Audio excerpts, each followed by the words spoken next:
أعوذ بالله من الشيطان الرجيم. بسم الله الرحمن الرحيم.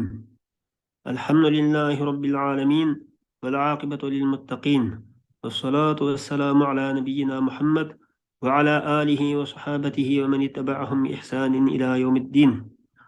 اللهم لا علم لنا إلا ما علمتنا إنك أنت العليم الحكيم. ربنا تقبل منا إنك أنت السميع العليم. ربنا لا تزغ قلوبنا بعد إذ هديتنا وهب لنا من لدنك رحمة إنك أنت الوهاب. Tafsirul Jalalayn'den Sure Baqqara'nınki 146. ayeti keldik. Allah Teala bu ayetlerde şundak deydi. Estaizu billah. الذين آتيناهم الكتاب يعرفونه كما يعرفون أبناءهم وإن فريقا منهم ليكتمون الحق وهم يعلمون الحق من ربك فلا تكونن من الممترين. Yani biz kitap bergenler, yani Yahudiler ve Nasaralar onu, yani peygamberini öz oğullarını tanıgandek tanıydı. Ularning bir firqasi şüphesizki haqiqatni bilib turib yoshirdi. Haqiqat Alloh tarafidan kelgandir. Hergiz shak keltirgichlardan bo'lmag'in. Yine ellezine ateynahumul kitabe ya'rifunehu. Degi hu olmuş Muhammed Aleyhisselam kaydı deydi. Yani biz kitap ata kılganlar, kitap bergenler, yani Yahudiler Muhammed Aleyhisselam'ı tunuydu, kudde özlerinin oğullarını tunugandek. Bina'tihi fi kutubihim. Yani Muhammed Aleyhisselam'ınki aşlarının özlerinin kitabı kelgen süpütü bilen tunuydu. Abdullah ibn Salam şundak degen deydi.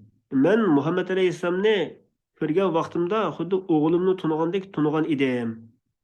Mening Muhammad alayhissalomni tunishim bakrak cho'ng edi degankan. Bu Abdullah ibn Salam ilgari Yahudi bo'lib keyin musulmon bo'lgan kishi hamda sahoba. Va inna fariqan minhum la yaktumuna al-haq. Haqiqatan ulardan bir firqasi haqiqatni, yine bu haqiqatdan murad Muhammad alayhissalomning sifatini yoshirdi. Halbuki ular bilib turadi deydi. Muhammed Aleyhisselam'ınki haq payg'ambar ekanligini, Muhammed Aleyhisselam'ın Allah tarafından kelgan payg'ambar ekanligini, Qur'onning haq ekanligini biladi ekan bular. Bilib turib, shu Muhammed Aleyhisselam'ınki sifatlarini yoshirdi bular deydi. El haqqu min rabbik. Haqiqat qandoq bo'lsin, nadil bo'lsin, bu haq deganninki haq Parvardigoring tarafından kelgan bo'lib, sen uningga shak qiluvchilardan bo'lmag'in. Herkes sen shak keltiruvchilardan bo'lmag'in. Yani bu türden فهو أبلغ من لا تمتري. لا تمتري دن بكرك أبلغ. Yani minel mumtariin dese فلا تكونن من الممترين deb keltirse, la temtari deb keltirganda mu baloat kelib chiqadi demoqchi gapni. Yani sen hergiz shak keltiruvchilardan bo'lmag'in degan ma'noni texnik kerak uqtirdi demoqchi. Ve li kullin wijhatun. Her bir ümmet için bir kıblesi var. Kıblesi var bulup, o ümmet şu kıblesiga yüz keltirgüçüdür. Yani o ümmet qaratqıçıdır özünün yüzüne namazda. Namaz o'qigan chaqda o'zining yuzini shu qiblaga qaratquchidir. Yana bir qiraatda muvallaha deb o'qilgan ekan. Yani muvalliha, muvallaha ikki xil qiraat bor ekanda. Fastabiqul khayrat. Sizlar yaxshilikqa oldiringlar. Yani badiru ila taati va qabuliha. Taat ibodatlarni qilishga va shu taatlardan keyin qabul bo'lishiga oldiringlar. Niyada qiblaning gapini gap kelib o'tib, bu yerda fastabiqul khayrat deb keltirishdiki, maqsad bunga hikmat nima ekan desa, bu qiblaningki ishi bu dinning asosi emas debdi. Masalan, har bir ummatning bir qiblasi bo'lgan. Masalan, Yahudi ilgirki dindikilar masalan Masjidul Aqsa tarafga qarab namoz o'qigan, Masjidul Aqsa shu qiblasi bo'lgan. İbrahim Aleyhisselam'ın qiblasi masalan Kabe edi. Muhammed Aleyhisselam'ın ümmetine Allah Teala şu Kabe tarafga qarab namoz o'qishni belgilab berdi. Shuni qiblas qilib berdi. Demek Allah Teala bu kıblenin işide qaysi tarafini belgilab bergan bo'lsa, shu sizlar shu tarafga qarab namoz o'qisanglar bo'laverdi. Lekin sizlar bu qibla shunlashqa qiblening ish to'g'risida bunda datalash qilmanglar. Sizning qildigan ishinglar yaxshi amallarni qilishga oldirash demoqchi ekan. Sizlar Allohning dargohida Yaxshilikqa erishish uchun yaxshi amallarni qilishga oldiringlar. Da'atalash qilgan da'atalash qilishga loyiq bo'lmagan unday ishlarda da'atalash qilmanglar. Demoqchi bu yerda. Bu barliq islom ummatiga bizlarning hammamizga bir dars ham. Anaqa ummatning parchalanishga olib boradigan da'atalash qilmasin bo'lgan ishlarda da'atalash qilmaslik. Muhim negizlik ishlarda birlik kelgan ishlarda shu birlik kelgan bo'yicha mengib muhimi Allohning roziligiga erishtirgan shu yaxshi amallarni qilishga oldirishimiz kerak. Aynama takunu yati bikumullohu jami'a. Sizlar nadil bo'lmanglar, Alloh taolo sizlarning hammanglarni olib keladi. Ya'ni qiyomat kuni sizlarni jami qiladi. Ya'ni sizlar qaysi taraf qarab namoz o'qigan bo'lsanglar, shu Alloh belgilab bergan taraf qarab namoz o'qiganlar bo'lsanglar, bo'ldi. Bu da'atalish qilgan masala emas. Qiyomat kuni Alloh taolo hammanglarni shu qiyomat maydoniga, mahshar maydoniga yig'idi. Sizlarning amallaringizga qarata o'chog'da jazo yoki mukofot beradi. Haqiqatan Alloh taolo har narsaga qodir zotdir deydi. Xo'sh, keyingi oyatda ومن حيث خرجت فول وجهك شطر المسجد الحرام وإنه للحق من ربك وما الله بغافل عما تعملون. Qayerdan safarga chiqmagin, namozingda yuzingni Masjid-i Haram, ya'ni Ka'ba tarafga qilgin. Bu haqiqatan Parvardigoring tarafidan kelgan haqiqatdir. Alloh sizlarning qilmishinglardan g'ofil emasdir.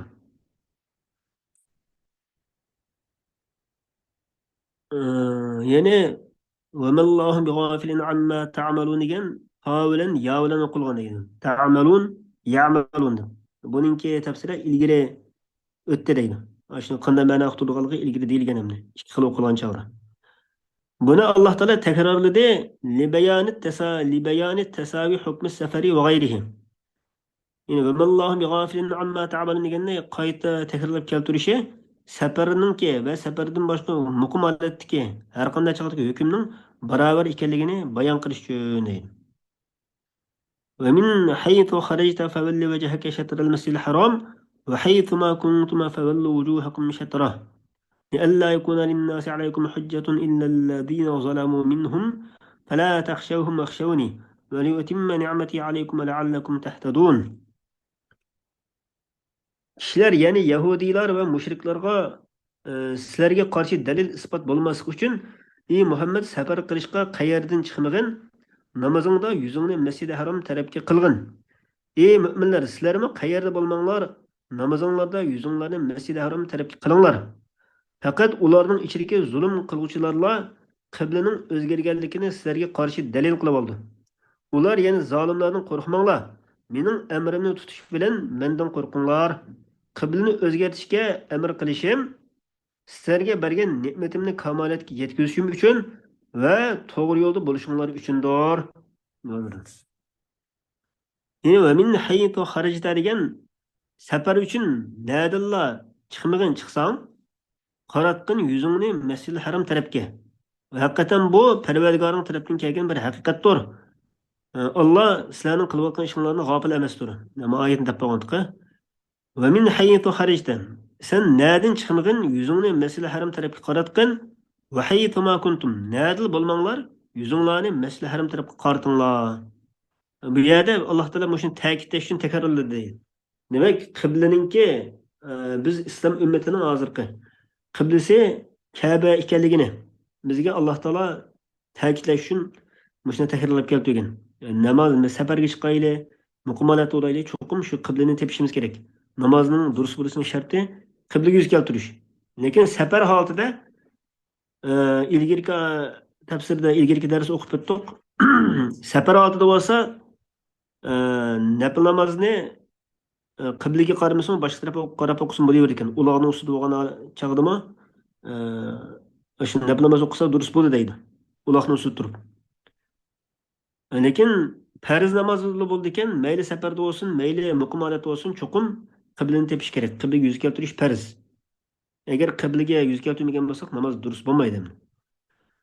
Li alla yakuna lin-nasi bo'p qolmasligi uchun sizlar yuzingni nadil bo'lmagani yuzinglarni shu Masjid-i Haram taraf qartinglar. Nima uchun degan chaqda kishilar uchun sizlarga qarshi bir hujjat bo'lib qolmasligi uchun. Ya'ni bu yerda kishilardan maqsad Yahudilar yoki mushriklar deydi. Endi sizlarga qarshi qanday hujjat topqanmaslik uchun desa, shu qiblani g'ayriga yuz keltirishda bir jidallashish, e, jidallashish maqsad qilingan. Yana ularninki sizlar bilan jidallashishiningki, bas munozir qilishning yo'q bo'lishi uchun deydi.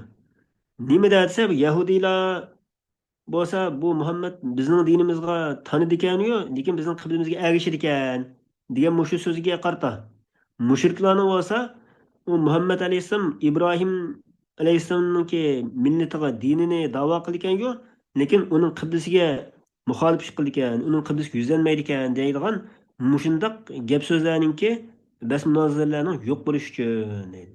Demak, qiblaga yuz keltirgandan endi mushriklarningki davosimi vujudimi yo'q bo'ladi, yahudiylarning vujudimi yo'q bo'ladi. Yani demak, Muhammad alayhissalom İbrahim Aleyhisselam'ınki diniga tanıgıç emasdir ve İbrahim Aleyhisselam'ın kıblesini inkar kılgıç emasdir.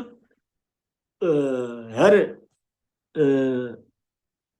muşda o'ttirga yo'l tutquchidir demoqchi bu odam. Degan bir haqiqat isbotlandi bu yerda. Hem İbrahim Aleyhisselam'ınki milletiga ergishadi, hem İbrahim Aleyhisselam'ınki qiblesini inkarını qilmaydi degan bir ma'no o'tirib chiqdi. Bu orqali her iki firqaninki davosi, pes munozirasi, hujjati yo'q bo'ldi demoqchi. İllellezine zalamu minhum. Faqatla ularning ichidagi zulm qilganlar, ya'ni bo'yintovlik qilish bilan o'ziga o'zi zulm qilganlar bo'lsa, nima deydi desa, ma tahawwala ilayha illa maylan ila dini abaihi. U o'zining ota-bobolarining diniga moyil bo'lib, shu Ka'ba tarafga yuz keltirdi, qiblasini Ka'ba tarafga yo'tkidi deb mushtaq deydi. Ularning boshqa hamma kishilarning hujjati yo'q bo'ldi demoqchi bu odam. Davası yok oldu. Bir yerdeki istisna, illellezînedeki illa istisna muttasildir. Bir yerdeki mana nima bo'ldi desa, la yakunu li ahadin aleykum kelamun. Hech qanday bir kishi uchun sizlarning ustinglarga bir gap so'z, bir hujjat bo'lib qolmaydi. Faqatla shu o'ziga zulm qilganlarningki so'zidan boshqa. degan ma'no chiqdi. Shunlashqa sizlar ularning qo'rqmanglar. Qiblaga yuz keltirishda, ya'ni Ka'baga yuz keltirishda ular bilan bas munozir qilishdan qo'rqmanglar. Mendan qo'rqinglar. Mening amrimga bo'ysunish bilan mendan qo'rqinglar, deydi Alloh taolo. Ya'ni haq sen tarafda bo'ldi ekan, sen haqni o'tirib qo'yishdan, haqni oshkorlashdan qo'rqmagan degan ma bir haqiqatni Alloh taolo bizga bildiryapti bu yerda. Va li utimma ni'mati alaykum. Mashad va li utimma degan li alla yakuna degan ilgariki li alla yakuna lin-nas deganga atbalaydi. Ya'ni shu qiblaga yuz keltirishing, yuzinglarni qibla tarafga, Masjidil Haram taraf qartinglar. Bunda bo'lishi kishilarningki sizlarning ustiga hujjat o'qilmasi uchun deganda. Ya'ni shundoqla ne'matimiz sizlarga tamom qilib berishim uchun. Bu ne'mat nima desa, sizlarni dininglarningki alomatlariga, ya'ni sho'rlarga hidoyat qilib qo'yish bilan, shuni ko'rsatib berish bilan ne'matimni tamom qilib berishim uchundir. Va sizlarningki hidoyat tepishinglar uchundir. Ya'ni haqni tunib, haq tarafga qaytishinglar uchundir demoqchi.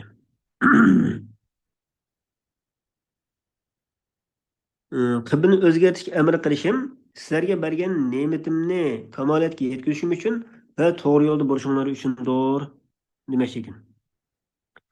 Tahtadunini ilal haq, haq tarafga haqni tunib, haqqa hidoyat tepishinglar, to'g'ri yo'lda bo'lishinglar uchun.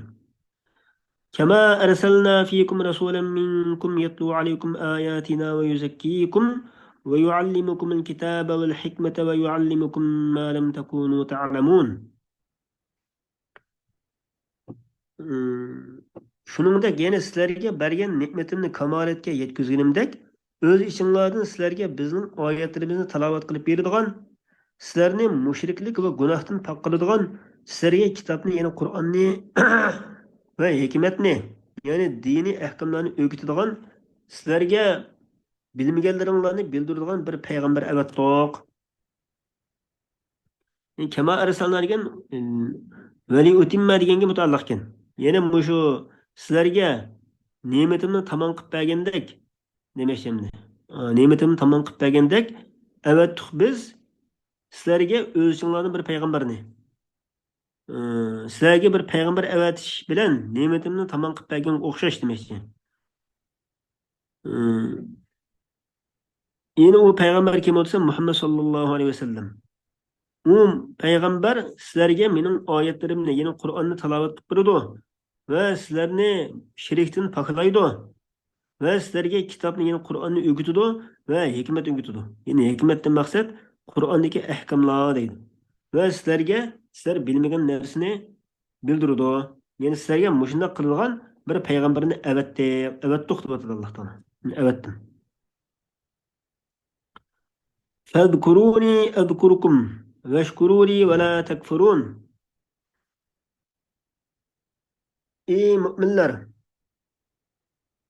yine meni taat ibadet bilen yad etinglar, meni yad etsanlar, men sizlarni savab berish bilan, mag'firat qilish bilan yad etman. Menga shukr qilinglar, noshukirlik qilmanglar. Ey müminler, sabr orqali va namoz orqali yordam tilanglar. Allah haqiqatan sabr qiluvchilar bilan billadir. Endi Alloh taolo ashda qiblaga aloqador ahkomlarni va yahudiylarning mushriklarninki davosini, dalil isbotini, ularning bizningki hujjatimiz deb keltirgan hujjatlarni barbod qilib qo'ygandan keyin Alloh taolo bizga deyotdi. Sizlarninki qilgan muhim ishinglar endi tuvannikilar degandek maqsadda mana gap deyotdi deydi Alloh taolo. Sizlar meni aslanglar, meni yod etinglar, ya'ni namoz o'qish bilan, tasbih etish bilan, takbir aytish, tahlil aytish degandek mushundoq zikr tasbihlar bilan namoz o'qish bilan menga toat bo'lganligi ishlar bilan meni yod etsanglar, men sizlarni eslayman, yod etaman. Ya'ni sizlarga mukofot beraman. Ya'ni hadis shundoq kelgan. Alloh taoloning rivoyat qilgan hadis qudusiyda shundoq kelgan deydi. Kimiki meni o'z nafsida zikr qilsa, yod etsa, men uni o'z ishimda yod etaman. Kimiki meni bir jamoat va yoda yod etsa, zikr qilsa, men uni uningdan yaxshiroq bir jamoat va yoda eslayman, yod etaman deb Alloh taolo. Demak, Alloh taoloninki bizni yod etishi, bizni eslashi ning sababi nima ekan desa, biz mushta har vaqt Alloh taoloni eslab turish. Yana bir hadis nima deb kelgan desa, bayashat vaqtida Alloh taoloni ko'p yod etgan, qiyinchilik shundala, qiyinchilik yo'li qilib qolsang, Alloh taolo seni yod etadi deydi. Endi qiyinchilik yo'li qilgan vaqtda Allohni yod etishni hammadan biladi. Hatto kofirlarmi shu qiyin ahvol qolgan vaqtda ya Alloh deb Allohni yod etadi ekan. Lekin men bayashat vaqtda Allohni yod etmek taslaydi. Mushta bayashat vaqtda Allah'ın unutib qolmay, namozini joyida o'qib, Allohning taat ibodatlarini joyida qilib, buni Alloh taoloni yod etib tursak, anda bir qiyinchilik yo'l qilib qolgan vaqtda Alloh taolo bizga shu qiyinchiligimiz qarta bir chiqish yo'li qilib bergan gapkin. Vashkuruli, menga shukr qilinglar. Mening ne'matimga taat ibodat qilish orqali shukr qilinglar-yu, menga kufrlik qilmanglar. Noshukrlik qilmanglar. Ma'siyat qilish bilan. Ya'ni miyadagi vala takfurun, dindan chiqarib turgan kufrlik maqsad qilinmagan demoqchi bu yerda. Ya'ni bergan ne'matga nonko'rlik qilmanglar, noshukrlik qilmanglar demoqchi. Ya ayyuhallazina amanu ista'inu bis-sabri was-salah.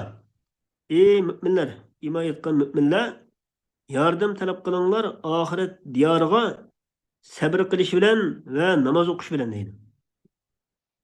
Ya'ni sabrdan maqsad bu yerda taat ibodatga va taat ibodatga sabr qilish va balo musibat kelgan vaqtda shuni sabr qilish. Yana bir sabr gunoh ma'siyatga duch kelib qolgan vaqtda yoki ko'nglimiz gunoh ma'siyat tortib qolgan vaqtda Allohni eslab shu gunoh ma'siyatdan yenish.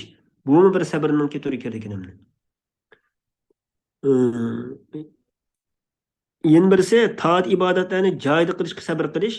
Yana biri musibat kelgan vaqtda shu musibatni Alloh tarafdan kelibdi bu musibat deb shuni sabr qilish. Endi sabr degandan keyin katta bir ibodat ekan bu.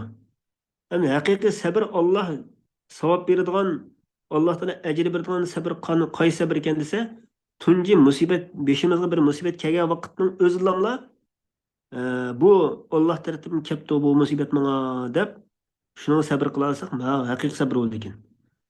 Tunji qatimda musibat kelgan vaqtda Alloh kalla deb uni sabr qilolmay, bir mezgil o'tgandan keyin voy bo'ptilar, sabr qilsamdo, qilmasamdo baribir o'xshashga, endi sabr qilaychi desak, u sabr olmaydi. Belki innemes sabru inde sadmetul ula degan hadisga binoan sabr degan shu boshqa musibat kelgan tunji vaqtda e, qilina olsa shu haqiqiy Alloh ajr beradigan sabr shu ekan. Endi biz sabrini ala taatda tafsir qildi. Taat ibodatga qarta sabr qilinglar deb, keyindan as-salo deb keltirsa, bu namoz degan taat ibodatning ichida bor endi. Bu yerda yana ayrim namoz o'qish bilan deb namozni alohida zikr qilishi nima uchun desa, buning namozning takrorlanib turganligi uchundir. E, Davomli kunda 5 vaqt o'qib turamiz endi. Buni tashlab qo'ysak bo'lmaydi. Yana biri bu namozningki o'rnining nihoyatda buyuk bo'lganligi uchun ayta alohida xos zikr qilib keltirgan deydi. Haqiqatan Alloh taolo sabr qilguvchilar bilan billadir. Ya'ni ularga yordam qilish orqali billa bo'ladi demiş. ولا تقولوا لمن يقتل في سبيل الله. Hergizmi demanglar sizlar Alloh yo'lida o'ldirilganlar uchun ularni o'lish deb mana demanglar. Ammat normallarga o'z ajli bilan mana normal ko'psi yetib o'lib ketganga o'xshash mana bular o'lish deb mana unday demanglar. Balki ular o'lib ketganlar ammo o'lik emas, balki hayotdir. Allohning dargohida hayot. Ularning ruhlari yashin qushlarningki po'kinida bo'ladi deydi. Po'kinida bo'lib jannatda o'zlari xohlagan joyga işte uçup yürüyordu. Muşakta hadis kelgan. Velakin la teş'urun. Sizlar lekin sizlar bilmaysizlar, his qilmaysizlar. Ularning hayot ekanligini his qilmaysizlar. Alloh taolo hammalarni haq ustida ching turib, mushakning ustida yashab iymon bilan Allohning dargohiga ketishga nasib qilsin. Alloh hammalarga manfaat ilm ato qilsin. Wa akhiru da'wana alhamdulillahi robbil alamin.